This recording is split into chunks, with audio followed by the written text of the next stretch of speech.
Hello, this is my Thar Roxx diesel automatic review after driving for 20,000 kilometers.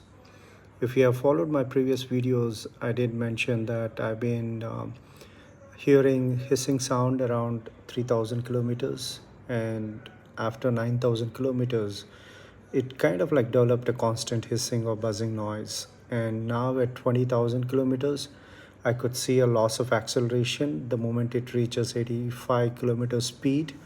It kind of like misses the acceleration rhythm. It feels like something like a speed lock or something.